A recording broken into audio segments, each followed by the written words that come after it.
Te necesitamos tanto, Señor, y te damos gracias por tu presencia y por tu palabra. En el nombre de Jesús, amén. Ok, bueno, esta clase es un repaso de lo que hemos estudiado hasta ahora en escatología, y escatología es el estudio o la expresión racional de los últimos tiempos o las últimas cosas.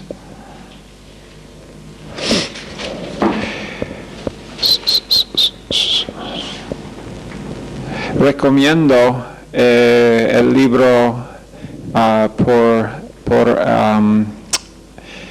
J. Dwight Pentecost, que se llama Cosas por venir. ¿No es así en castellano? Eventos del porvenir. Ajá, eso es.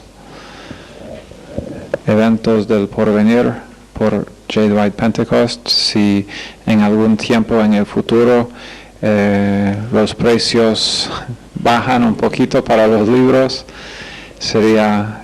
Y para el estudio de escatología no he visto nada nunca que rivaliza ese libro en cuanto a su contenido.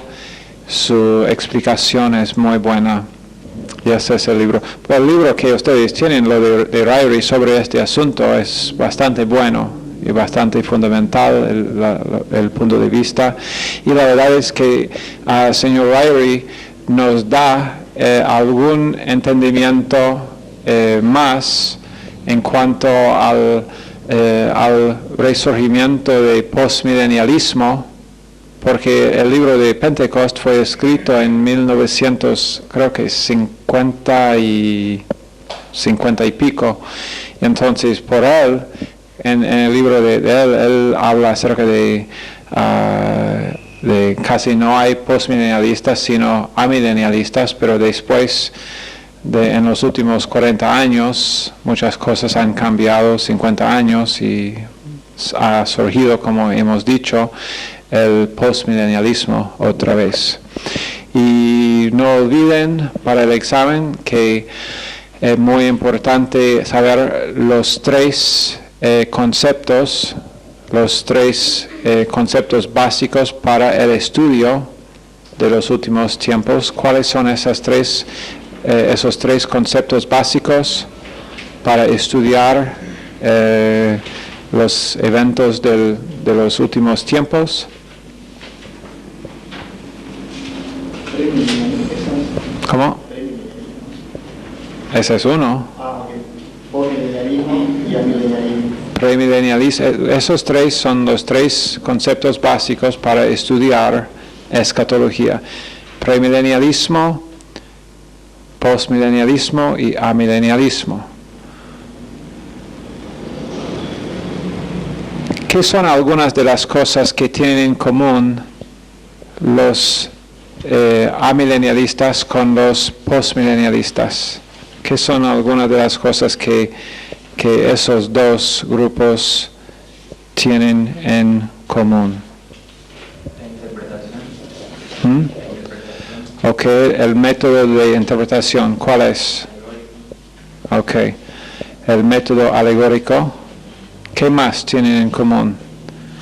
Premilenialistas con amilenialistas con postmilenialistas. Algunas otras cosas que tienen en común.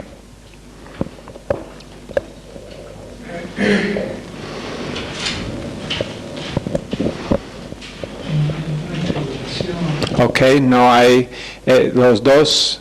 Para los dos de ellos, la tribulación, el periodo de la tribulación es una figura, no hay el periodo de la tribulación. ¿Qué en cuanto al milenio? Ok, no es literal, no hay un periodo de 1000 años literales. ¿Viene Jesús a reinar sobre la tierra en persona, literalmente? Para ellos viene Jesús para reinar en la tierra por 1000 años. Para los, hola, mírenme, no en las notas. Para los postmilenialistas y para los amilenialistas no hay el reino de Jesucristo en el mundo para ninguno de los dos. Entonces, ¿quién cree que hay un milenio literal, 1000 años literales con Jesucristo reinando en la tierra? Solamente los premilenialistas. ¿Y en qué? Acá hay otro, no hay problema.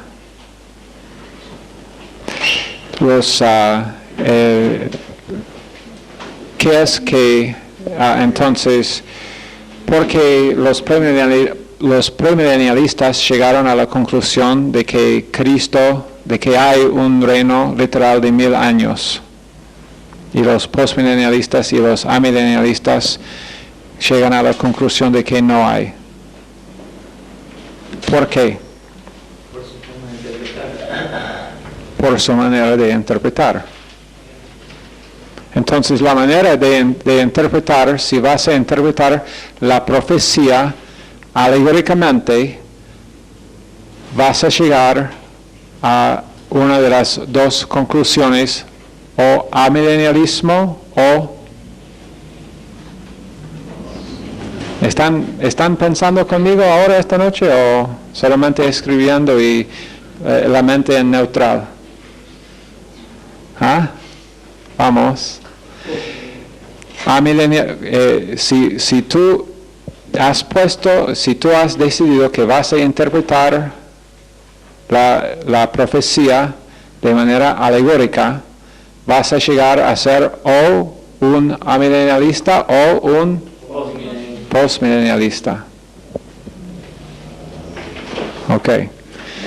Solamente, entonces, la cosa básica en cuanto a interpretación de los últimos tiempos, la cosa más básica es la forma de interpretar escritura, y después entonces esas tres formas de ver son post o pre-milenialismo. Okay, esos son los tres conceptos. Otras cosas que tienen en común amilenialista con el postmilenialista, unas otras cosas que tienen en común ellos. ¿Qué en cuanto a Israel?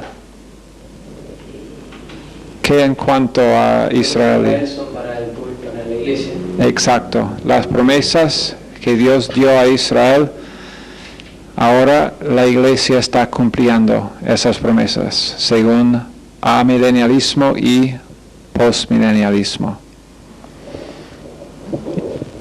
La iglesia es Israel, según ellos.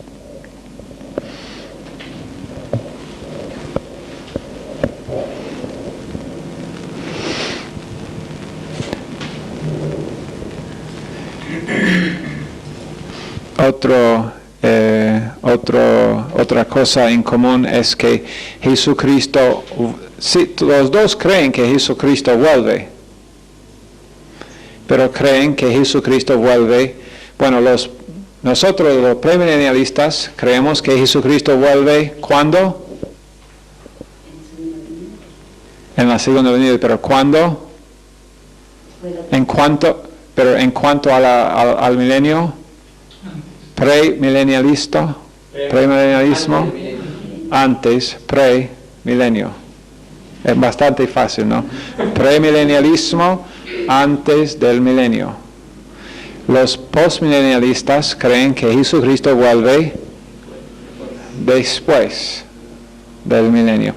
La verdad es que los amilenialistas, su forma de pensar no es tan distinta que lo de los postmilenialistas, solamente que ellos no creen que hay aún un milenio, pero igual el periodo en donde estamos, ellos creen que después de este periodo cualquier, porque ellos dicen, bueno, que el milenio, los 1000 años son una figura en lo cual un periodo largo en lo cual estamos viviendo y después viene Jesús.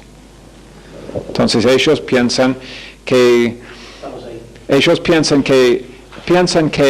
estos 1000 años no son literales y que Jesucristo vuelve acá y que no está reinando acá. Ok. ¿Qué más?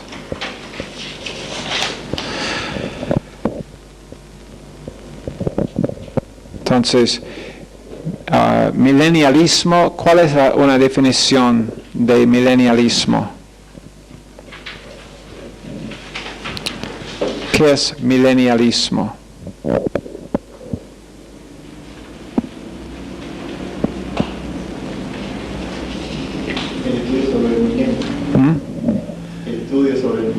No es el estudio. Es la creencia de qué? Del milenio. Ok. Bueno,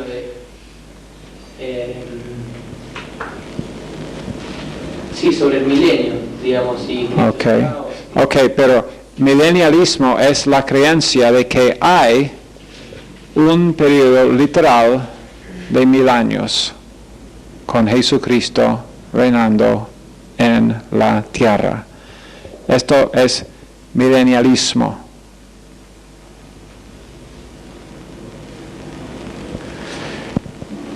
Y la verdad es que solamente los premilenialistas creen en milenialismo.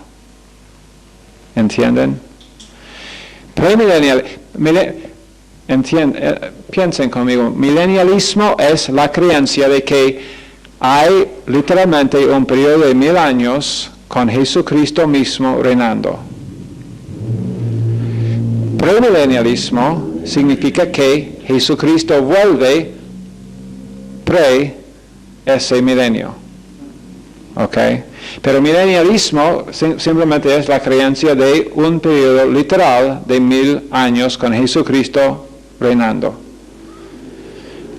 Entonces, las características claves son un periodo, ¿qué tipo? Literal, ¿de cuántos años? 1000 años, ¿con quién reinando? Jesucristo reinando. Si me das la definición de que de milenialismo es un periodo de 1000 años, voy a marcar en el examen incorrecto.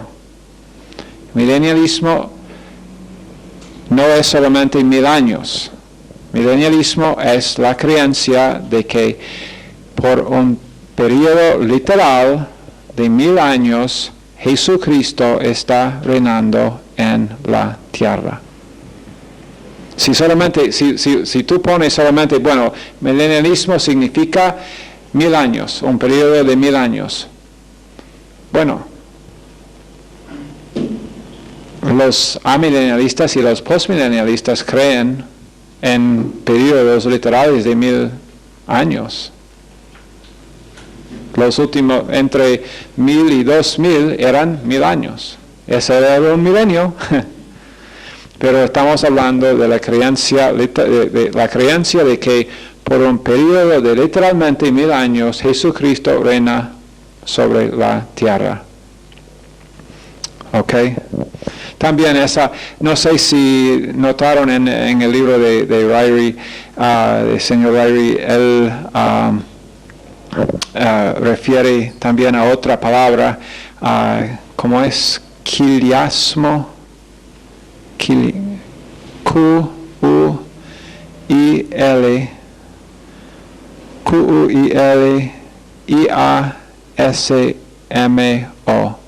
Q-U-I-L-I-A-S-M-O, quiliasmo. ¿Vieron esa palabra en los libros? Creo que solamente está ahí una vez o tal vez dos. Creo que una vez sola o dos veces como máximo. Está en sus libros. Quiliasmo es milenialismo. Quiliasmo significa, porque fue, creo que era o griego o latín. Creo que latín, que la primera parte, quiliad, significaba 1000. Entonces, quiliasmo es también la creencia de que la misma, quiliasmo, milenialismo, sinónimos. Si veis alguna vez esa palabra también, quiliasmo, es lo mismo que milenialismo. La creencia de que por 1000 años literalmente Jesús reina sobre la tierra. Los amilenialistas que creen que Jesucristo, otra vez, que creen que Jesucristo va a venir, y los postmilenialistas que creen que va a venir, ninguno de ellos creen en milenialismo.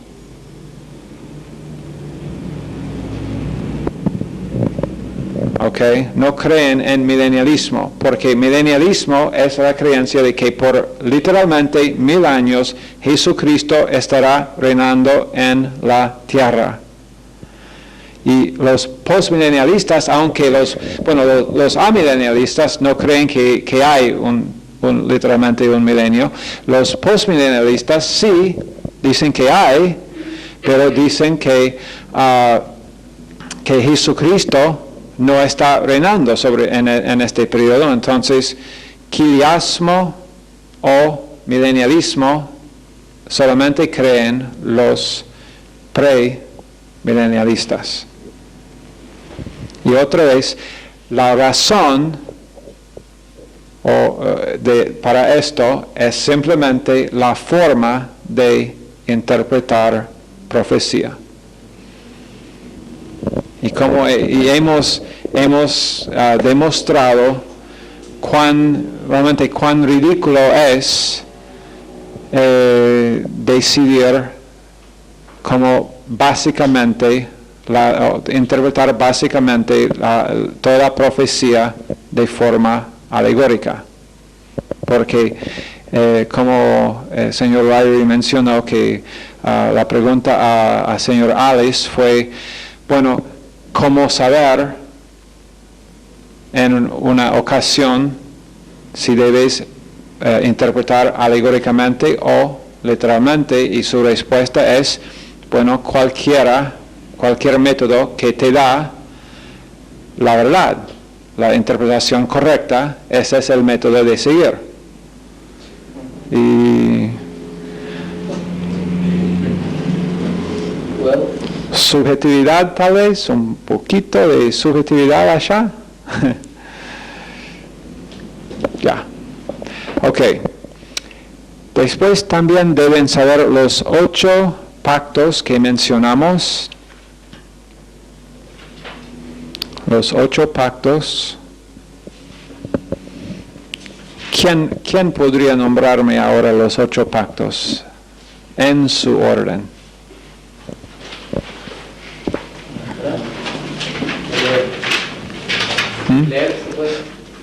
Sí, mejor si se puede recordar, porque tiene que hacer esto en el examen.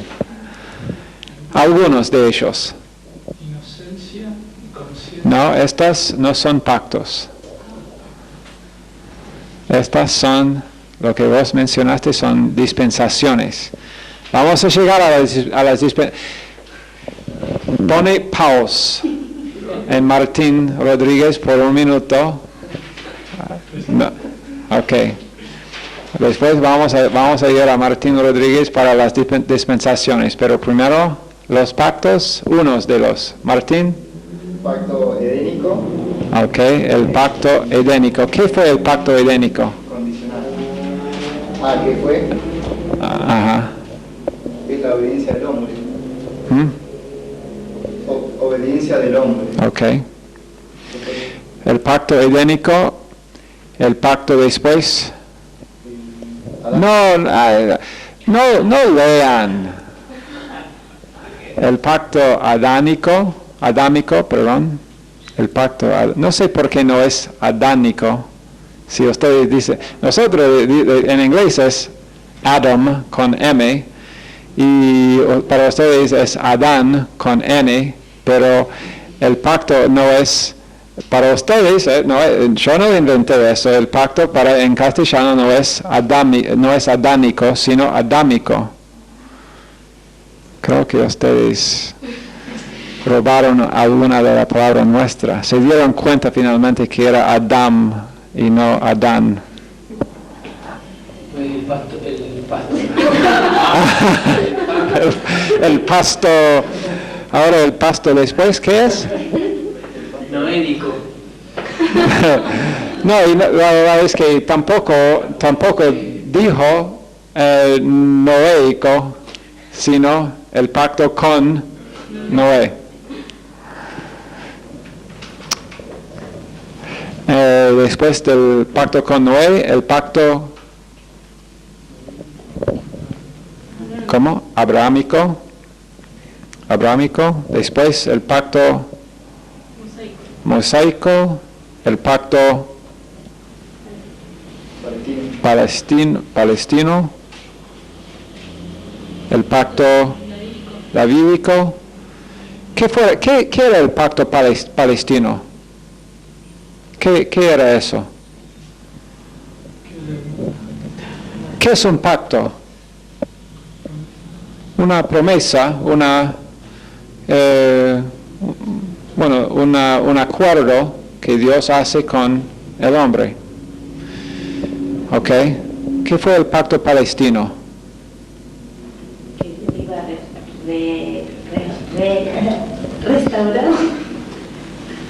restaurar y bendecir al pueblo de Israel. No exactamente restaurar y solamente bendecir. Bueno, ¿qué quiere decir por restaurar? ¿Restaurarlos a qué? La tierra. Ajá. El pacto palestino es simplemente el hecho de que Dios dijo a Abraham y después a otros que ellos tendrían o que iban a tener la tierra entre qué dos ríos. El río Egipto. El río de Egipto y el Éufrates. El río de Egipto casi seguramente es el Nilo. Entonces, ha poseído Israel toda esa tierra? No hasta ahora. Pero, y prometo también que no va a pasar antes del rapto. Nosotros no vamos a ver Israel en posesión de toda esa tierra. Porque, bueno, lo vamos a ver, pero aquí lo vamos a ver en el milenio. Eso es exactamente cuando va a pasar acá. Cuando Jesucristo vuelve en la segunda venida. ¿Ok? Y después el último pacto es el pacto, y dijimos davídico, y después el último es el pacto nuevo. ¿Ok? ¿Cuáles son los dos pactos condicionales? Edénico.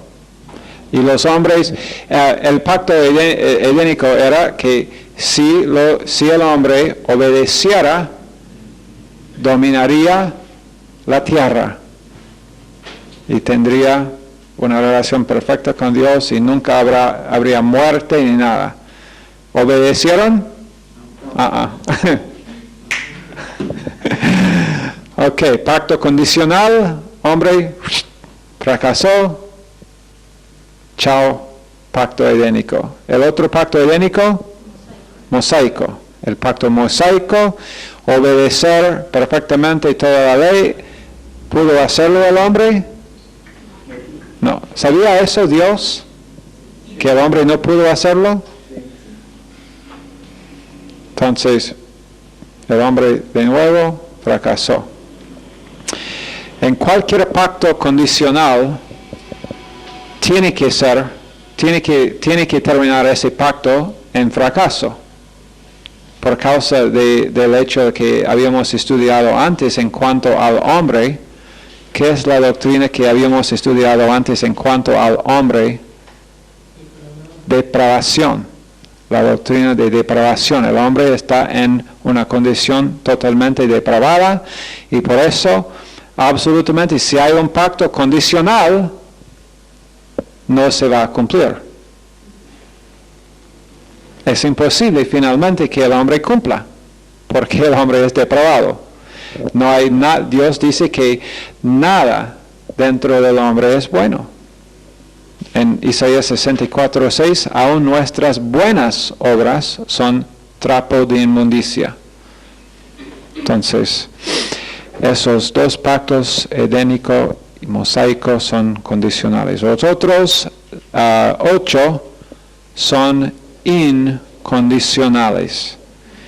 Incondicionales, que significa que tendrán que ser cumplidos.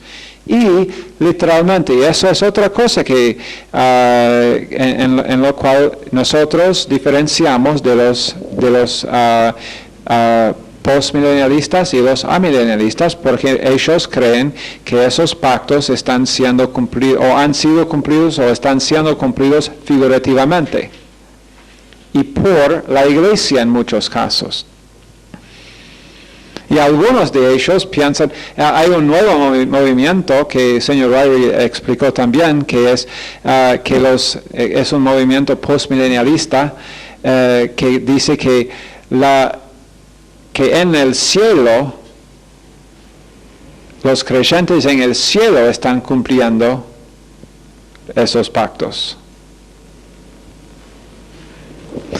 La mayor parte piensan que fue hecho figurativamente en la tierra o está siendo cumplido figurativamente, pero igual tiene que interpretar la Biblia alegóricamente para llegar a cualquiera de esas conclusiones. Después, Martín Rodríguez con las 7 dispensaciones.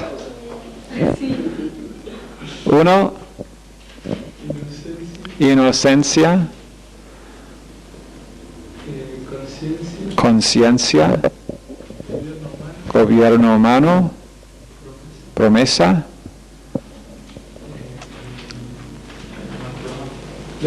ley, gracia y reino.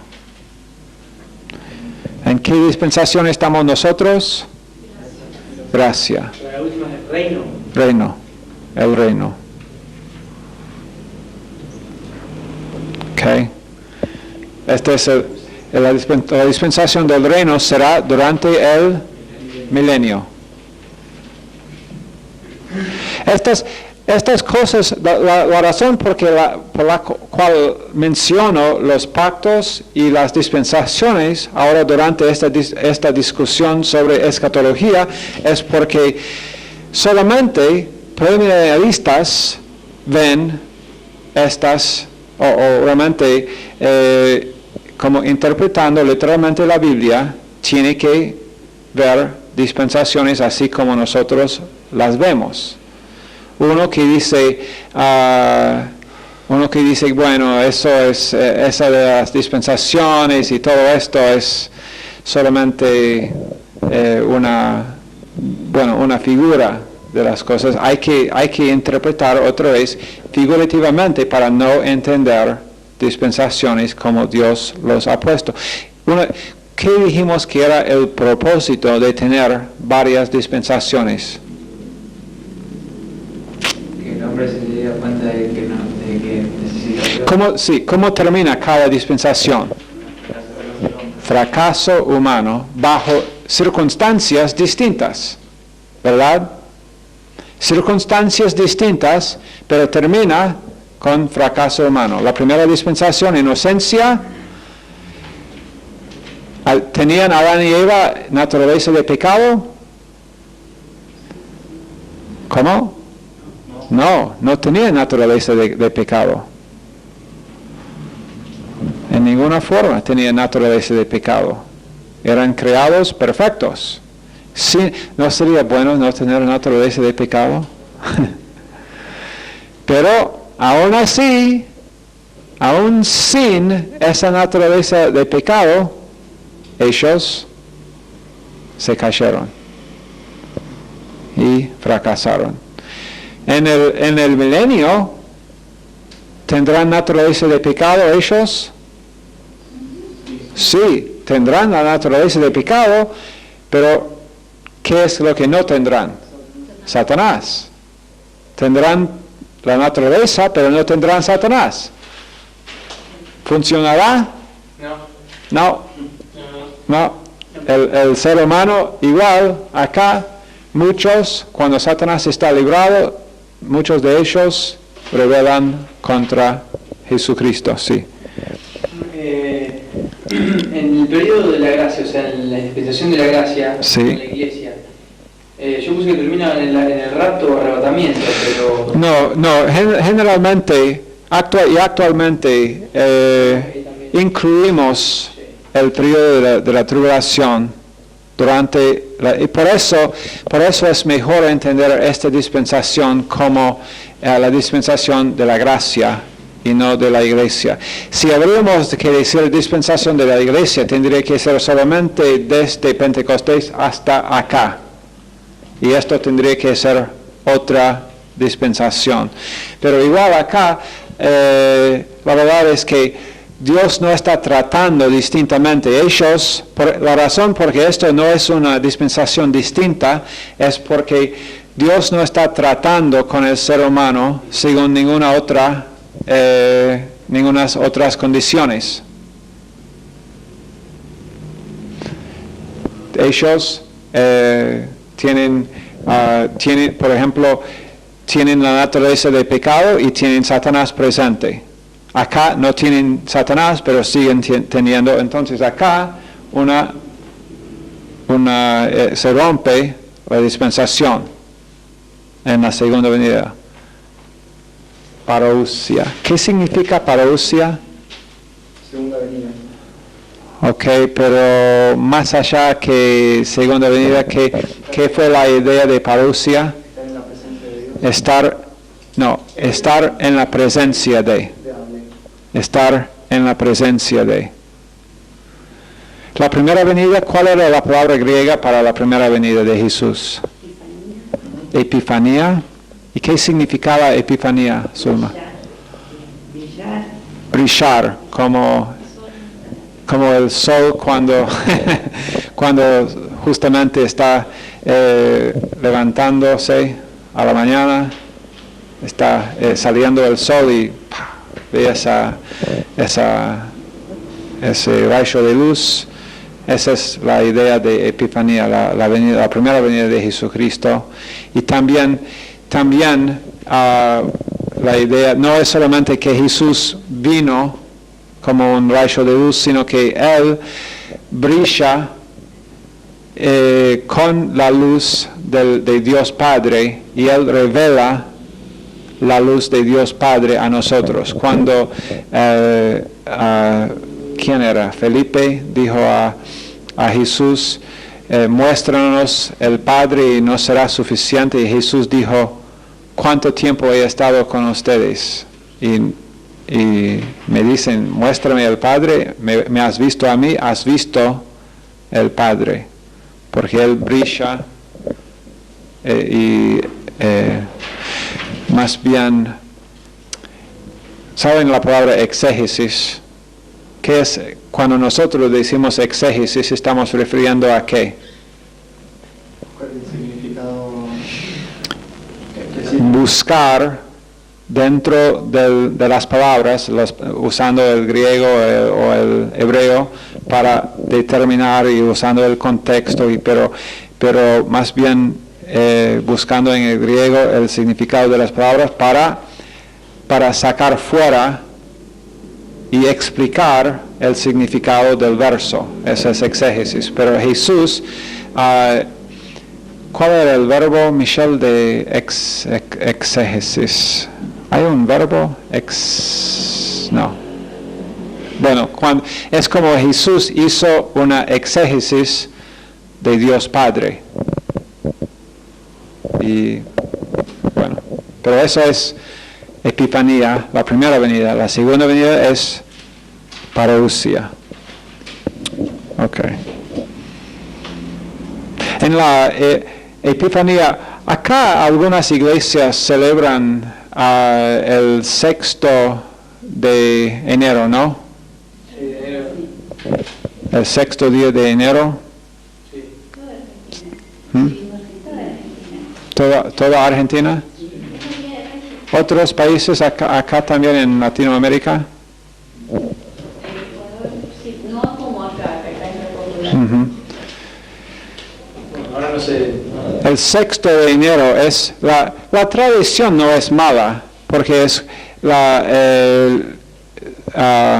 es una día de fiesta, un día de mucha comida, y es para celebrar la llegada de ¿quién? No, realmente no de Jesús. Bueno, sí, básicamente de Jesús, pero de los Reyes Magos, cuando ellos vinieron a Jesús, en un sentido más básico, sí. La respuesta es sí, para celebrar, porque esa es el día de la Epifanía, cuando es para celebrar la venida de Jesús, no los magos, pero es el día en que los magos vinieron a verle a Él. Y entonces esa es la primera venida. Ok.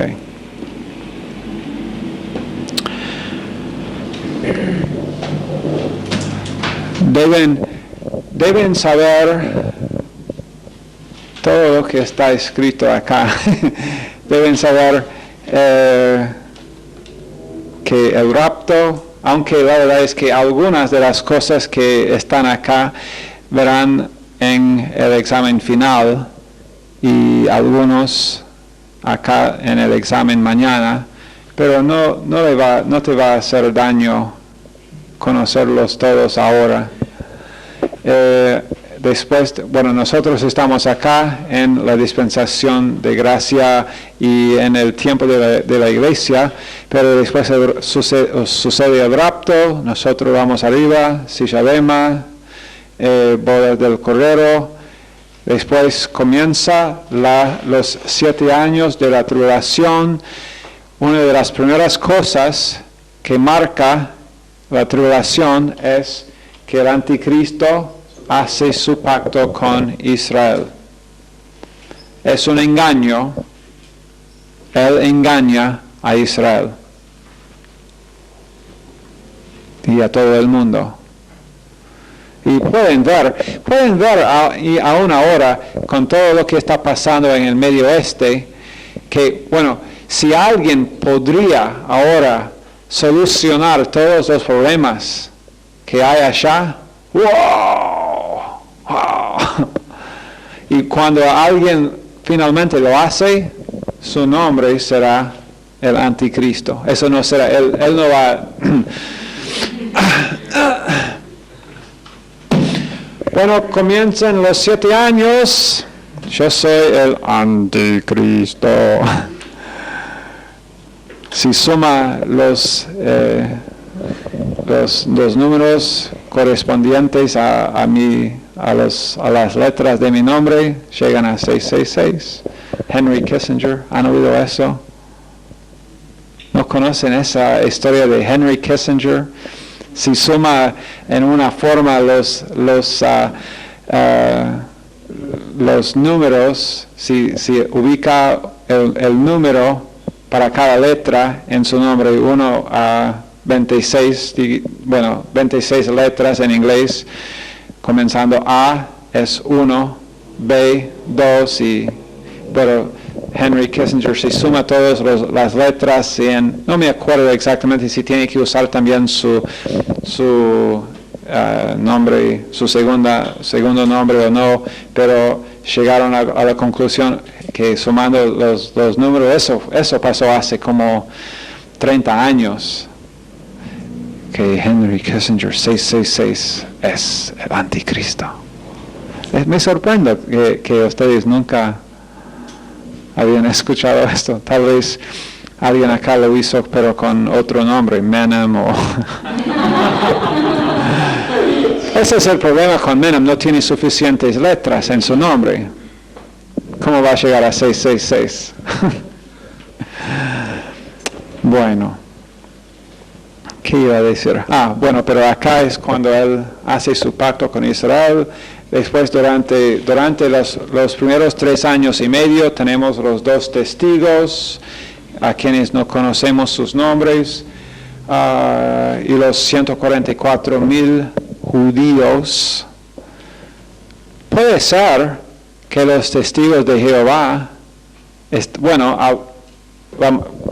cuando pasa el rapto, la verdad es que los testigos de Jehová no van a ir arriba. Entonces, cuando ellos dicen que van a estar acá durante ese tiempo, es posible, porque no van a ir, entonces, pero no van a ser los 144,000 de lo que habla la Biblia, porque estos son todos judíos, 12,000 de cada tribu, todos hombres, todos vírgenes.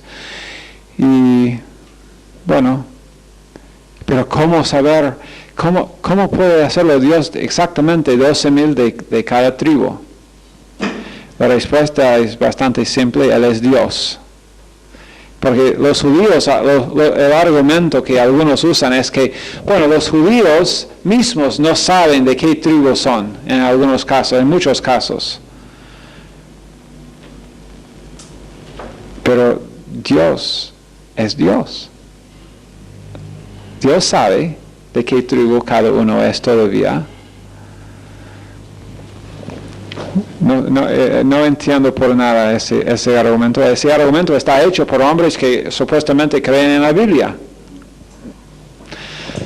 Está bien. Después, la mitad de la tribulación, la muerte de los 2 testigos, el anticristo, ¿dónde se sienta? En el templo, haciéndose Dios, pasar por Dios. Satanás está echado del cielo por el arcángel Miguel. Acá, durante la primera mitad, los 7 sellos.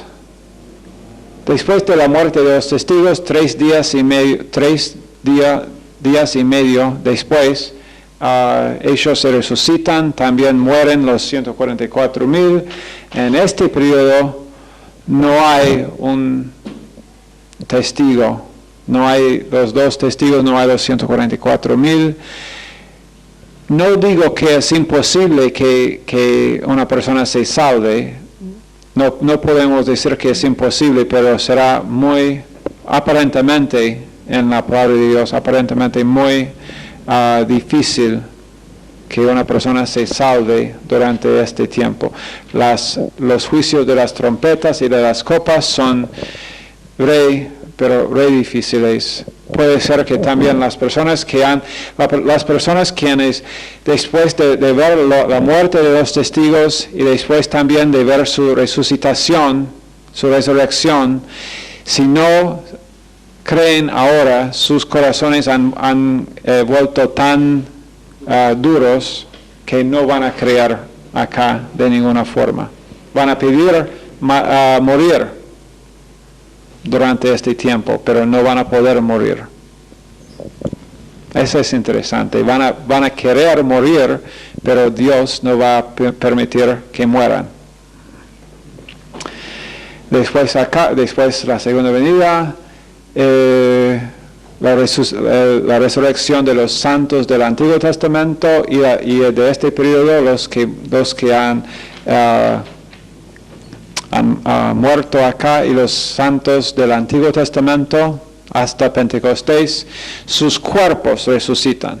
Entiendan de que ellos ya están en el cielo, pero sus cuerpos se resucitan y tienen sus cuerpos glorificados.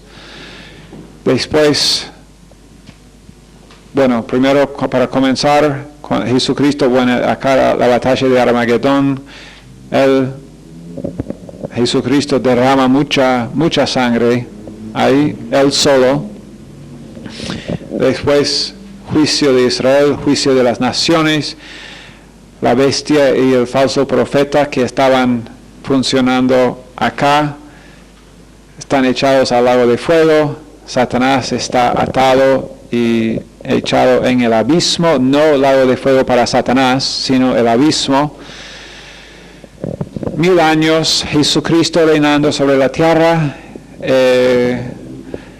algunas de las condiciones, ambiente perfecto, gobiernos absolutamente sin corrupción, cualquier crimen será tratado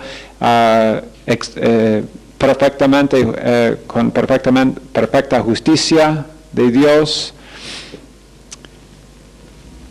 Creyentes de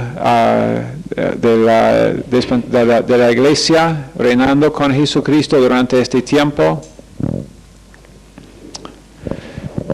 Después Satanás está liberado acá. Él anima a gente a rebelar contra Cristo.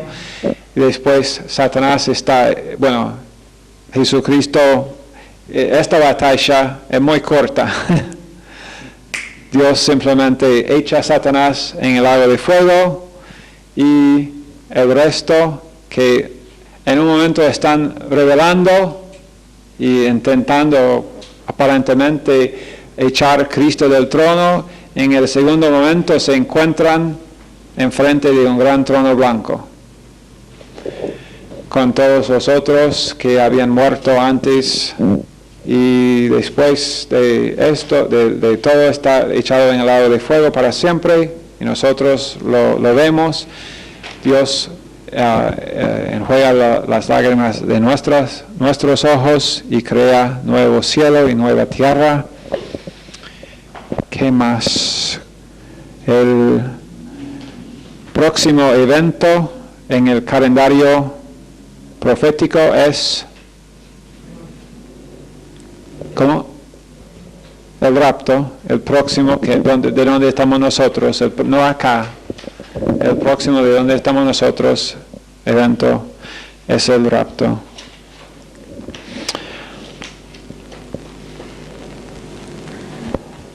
Acá en la tribulación, ¿por qué la ira de Dios acá? Porque rechazaron a Cristo. Ok. Dios está, pero ¿qué es que Dios está juzgando acá? El sistema cósmico que ha rechazado a Jesucristo. Dios no está juzgándolos por sus pecados. Los que dicen hoy en día, ¿por qué Dios no trata con la maldad, toda la maldad que hay? Dios está guardando su ira por ahora contra el sistema que simplemente ha rechazado a Jesucristo. Y durante este tiempo su ira está derramada sobre los que han el sistema que rechazó a Jesucristo. Y el sistema es en gran manera religioso. No olviden esto. El sistema es en gran manera religioso. Ok. La última... y una última cosa, nosotros habíamos dicho antes, yo no lo puse acá, pero cuando la Biblia habla del día del Señor, ¿a qué se refiere el día del Señor?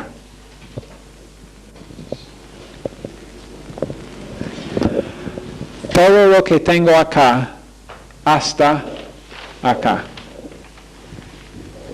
Este es el día del Señor, hasta el gran trono, comenzando con el rapto, hasta el gran trono blanco, es el día del Señor. Todo ese periodo. No es un cierto momento en este tiempo. Entonces, ¿cuánto tiempo dura el día del Señor? Alguien lo dijo. 17. 1007. Una pregunta tengo. más 7, 1007 años. Con respecto al milenio, nosotros estaremos reinando con Cristo. Bueno, la Biblia indica que hay alguna discusión. Algunos piensan que todos los santos estarán reinando con Cristo. Yo pienso personalmente que solamente, por lo que dice en 2 Timoteo 2, voy a leer ese verso, 2 Timoteo 2, 11, 12 y 13, él dice, palabra fiel es esta, si somos muertos con Él, también viviremos con Él. Entonces la promesa es que viviremos con Él, perfecto, entonces tenemos vida eterna. Dice, si sufrimos, también reinaremos con Él. Pero si le negaremos, ¿y qué es lo que lo negaremos acá? Exacto. Si nosotros negaremos sufrir con Él, Él también nos negará. ¿Qué es lo que Él nos negará? El reinar. Verso 12 dice, si sufrimos, reinaremos. Pero si negamos sufrir, no reinaremos con Él. ¿Es un error de traducción ahí entonces? ¿Es un error, digo, de traducción? No. Si le negaremos, Ajá. Él también nos negará. Sí. Pero si le negaremos, ¿qué? No hablando de que que nosotros o que esa persona niega a Jesucristo como Salvador, sino negándole el sufrir con Él. Si sufrimos, reinaremos. Si negamos sufrir, nos nega. No es muy claro en la traducción, pero en el griego es más claro, y en el contexto de lo que está diciendo, para mí es bastante claro. Es porque teniendo la primera parte del verso, no va a la segunda mitad del verso para decir otra cosa. Ok.